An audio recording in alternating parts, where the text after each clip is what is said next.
Hi guys, it's Ross again from Energize, and as promised I'm back with all of the answers to your alkaline water questions. So in this video I'm about to teach you 1. How alkaline water ionizers work and what they do exactly. I take you through the nuts and bolts of exactly what an ionizer is and why it works and why it's different from other alkaline water methods. Secondly, I'm going to teach you the best, cheapest alkaline water methods that you can do at home, which one I would personally pick and why it's the best and the pros and cons in each. Thirdly, I'm going to teach you exactly how much water you need to drink each day, specifically you, and how this can lead to improved health benefits. And finally, the most common question I was asked last week, which is how alkaline water works with the stomach acid that your body produces. These were the 4 most commonly asked questions in my gigantic Q&A, and they have led to the creation of this video, which I think is definitely one of the best, most useful guides I've ever made, let alone video. Now, and this is important, so you remember last week I invited every single one of you to ask me your most important alkaline water questions. Now, if you have asked a question, I promise you it has been answered. It took me a little bit longer than I expected because there were so many questions, but I've answered every single one of them. In the end, there were over 700 questions. So it took me quite a long time, but it was definitely worth it because I really believe this will have helped and made a difference to so many of you and helped you along in your health journey to reach your health goals no matter what they are. So here we go. Here are the answers to the 4 most commonly asked questions. Number 1, how water ionizers work and what they do. So one of the most commonly asked questions was about exactly what water ionizers are, why they're different to reverse osmosis or distilled, and what are the benefits of water ionizers over other methods such as pH drops and lemon water and sodium bicarbonate and everything else.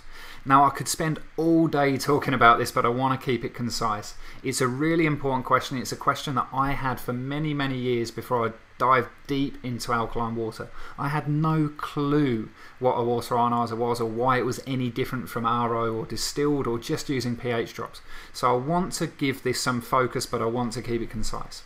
So there's 3 main things you're looking for from your water. If you get all 3 of these, your life, your health, your energy and your vitality is going to go through the roof very quickly. They sort of compound together. It's that whole greater than the sum of its parts theory. And these 3 things are, number 1, the pH, so the alkalinity of the water. Number 2, the ORP, which stands for oxidation reduction potential, or redox. This is the measure of antioxidants in the water. This is something that so few people know, but is so critical to the quality of your water. And number 3 is filtration. So unlike every other method out there, all the methods I'll talk about in my definitive guide, the ionizers hit all 3 of these. And let me explain how by explaining exactly how the ionizer works. So the ionizer is either a countertop or an under-sink unit that you attach to your main water pipe in your kitchen or your utility room or wherever you have your ionizer housed.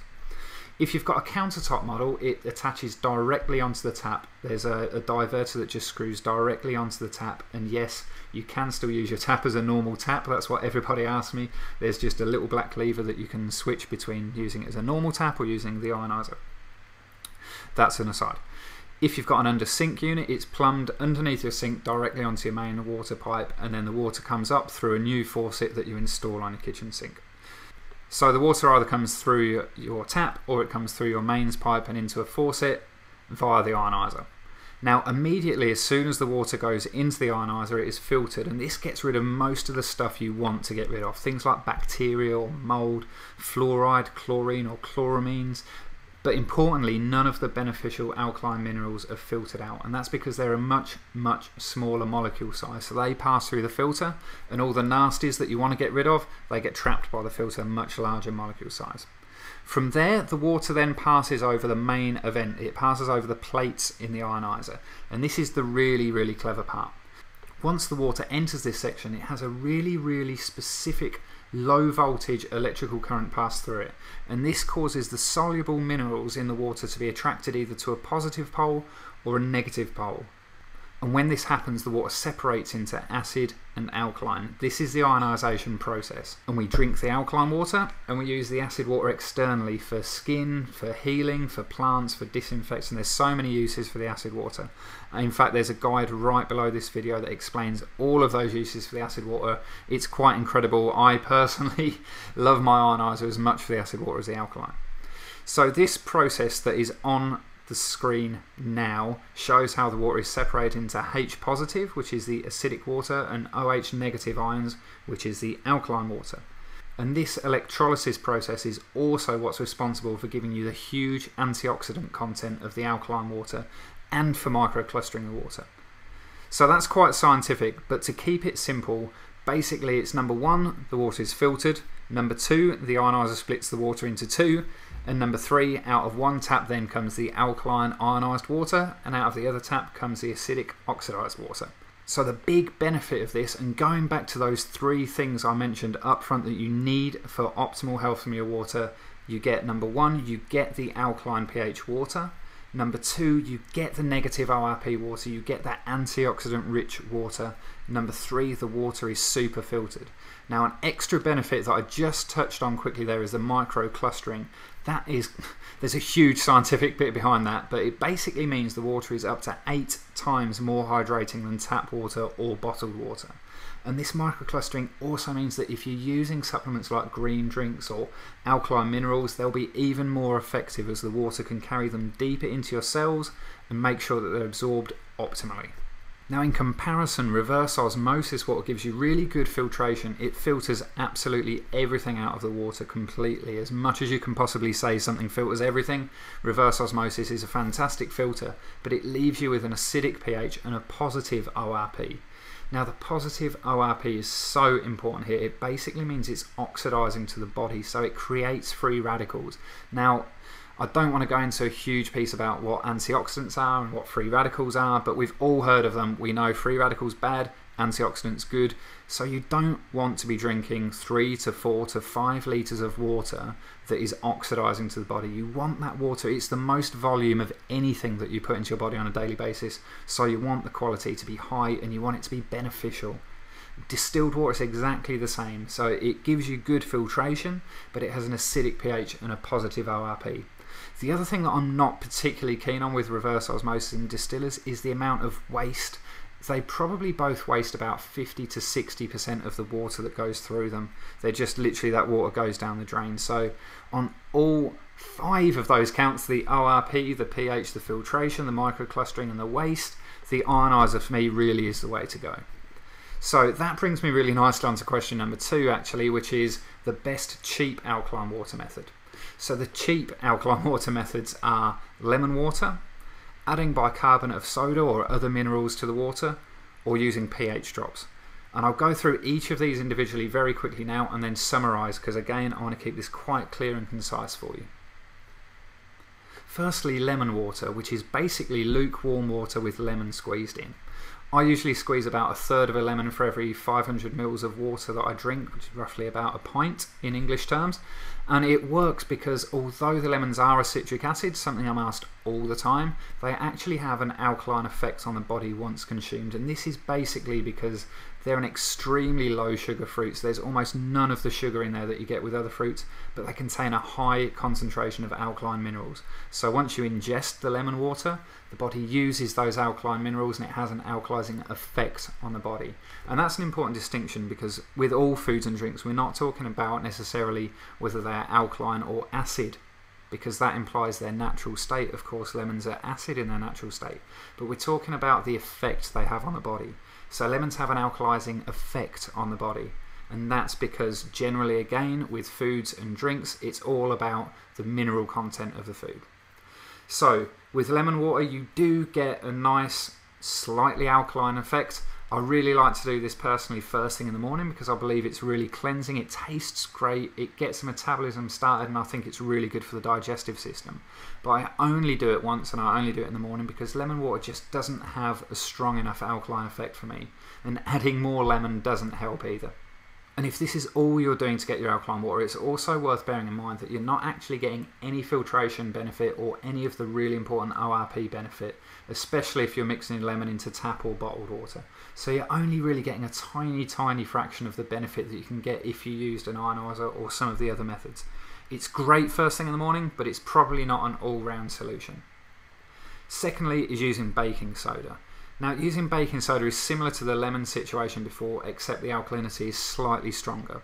The downside here is that you have to use a really large amount of baking soda to make proper pH 9.5 water. So it's not really sustainable to do more than once per day. Plus, again, you don't get the ORP benefit or the filtration benefit.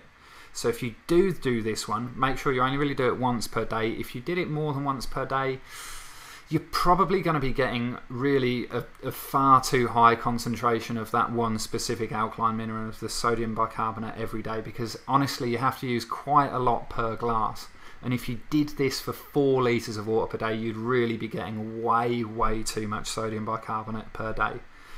Another look out for this one, if you are going to do this, please make sure your baking soda is free from aluminium. A lot of the cheap brands put aluminium in as an anti-caking agent to stop your sodium bicarbonate forming one big hard block. But you can get baking sodas that are free from aluminium, so please look out for those. Now finally in this section is pH drops, and this is probably the best of the 3, but it does come with a downside. pH drops are basically a really highly concentrated alkaline mineral solution. It's really super concentrated alkaline minerals in filtered water. So you just add a couple of drops. It's different for every brand, so follow the instructions on your bottle. But you just add a few drops to your water, and there you go. The pH goes up to about 8 to 8.5 for most tap. If you're coming from a base of about 6.5 to 7, which is where most tap waters fall, it will get you up to about 8 to 8.5, which is pretty damn good. Like I said, this is probably the best of the cheaper solutions, but I put cheap in inverted commas because it's not actually all that cheap. pH drops basically retail for between 25 to 40 pounds for a month's supply. In American dollars, that's about $40 to 65. So that's for 1 month. So the downside here is you have to keep buying them over and over again, and of course that's 1 month for one person. If you and your partner, that's probably only going to last you 2 to 3 weeks. If your kids are using them as well, if you've got a larger family, you can see how it can get quite expensive. So with the pH drops, you're getting the alkalinity, and you're getting way more alkalinity than with the baking soda or with the lemon water, but again you're getting no filtration, you're getting no ORP benefit, so the water that you're carrying the pH drops in could still be full of all the stuff that's in tap water that we're trying to avoid.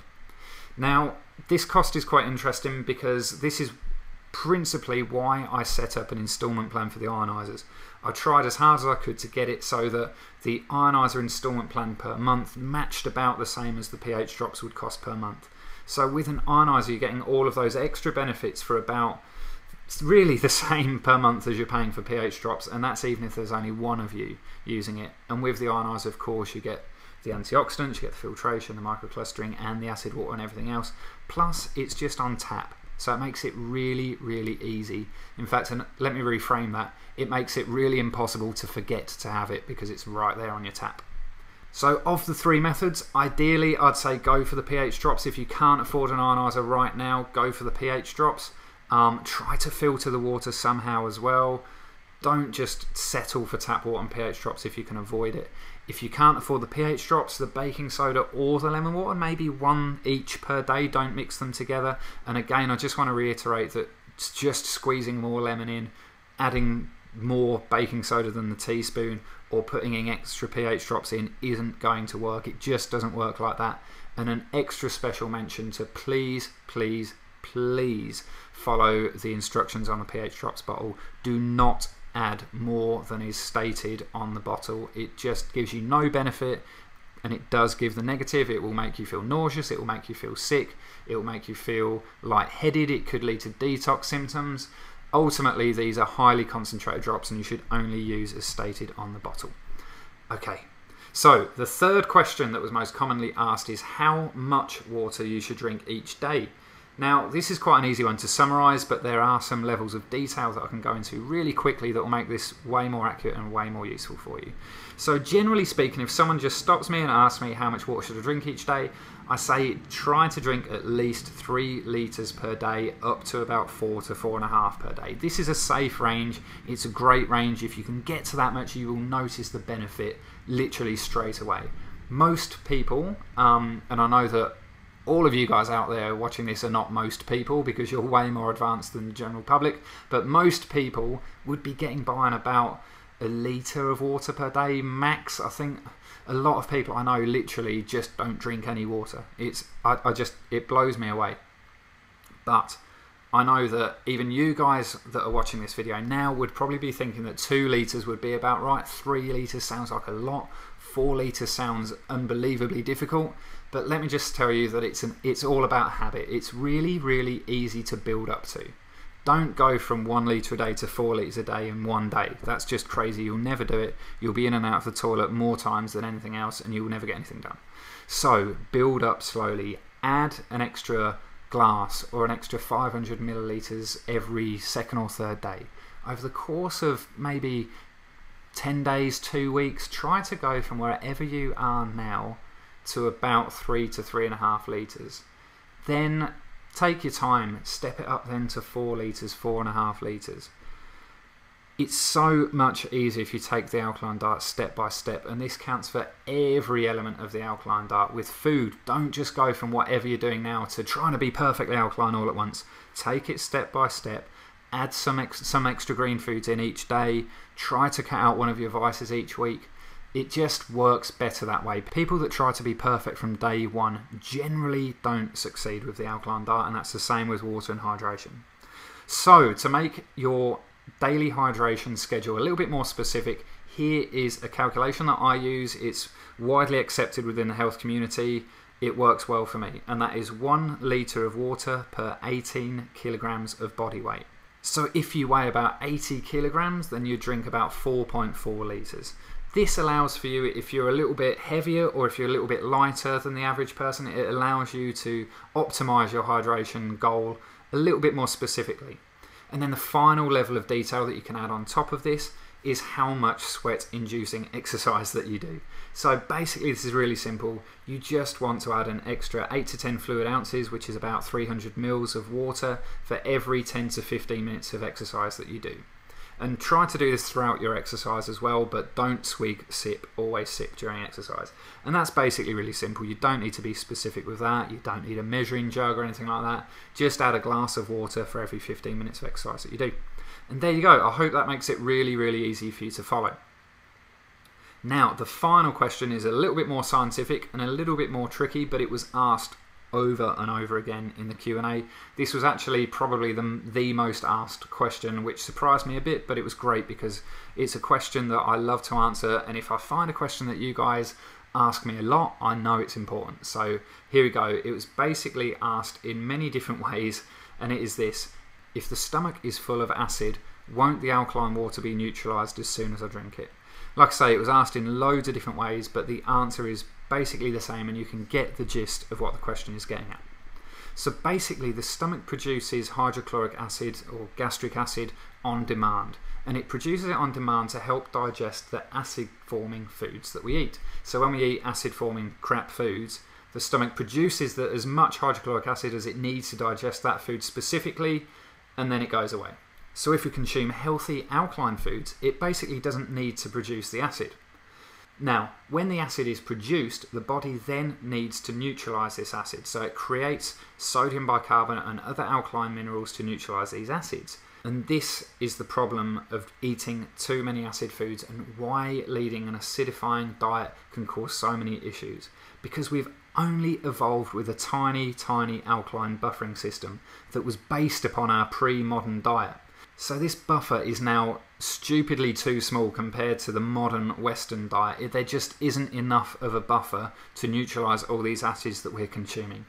And when there's too much acid produced that the body can't buffer, when it can't draw upon this buffer to neutralise these acids, you start to get the symptoms of the acid-alkaline imbalance, which is most commonly seen as acid reflux, which is basically too much acid for the body to handle. So if you look at the foods that doctors tell you to avoid when you've got reflux, things like coffee, which has got a pH of 3, fizzy drinks that have got a pH of 2.5, wine that's got a pH of 3.5, etc. So you can start to see how this theory fits together. Basically, when we consume a heap of acid-forming foods, the stomach has to produce a whole lot of acid to digest them. When there isn't enough of an alkaline buffer to neutralise this acid, the body then has to pull alkaline minerals from within the body, often pulling calcium from bones, for instance, which is why an acidic diet can lead to osteoporosis. It leaves a massive amount of acid that the body can't deal with, and this acid either comes back up the esophagus to be acid reflux, which is what most people feel with heartburn, or the acid then gets stored away in our fat, in our joints. So when you get aching joints and muscles, when you start to put on weight, it's because the body is trying to protect our vital organs from these acids. And this is also responsible for yeast overgrowth in our body, for the candida problems, and a whole range of other problems. And it's all because there is not enough of an alkaline buffer in our body to neutralize these acids.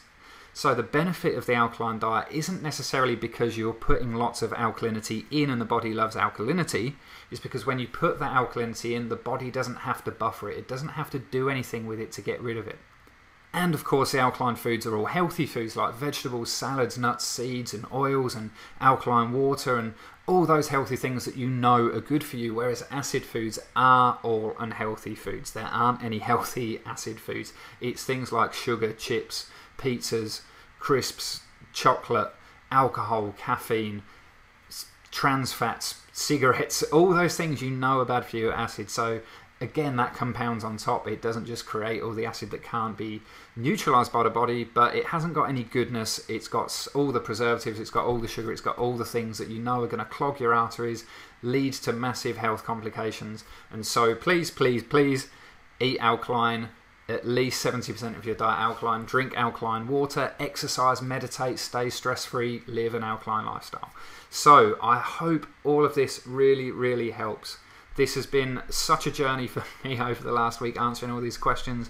I feel like I've really engaged and connected with a whole load of you, and it's been amazing. I did get asked a lot of times, and I haven't addressed it here because I wanted to do a video especially about it, which is the general question of how do I make alkaline water at home. So I'm going to release that video in the next few days, maybe a week. It depends on how quickly I can get to it. But until then, if you haven't got it already, see the link directly below this video to get a copy of my free definitive guide to alkaline water.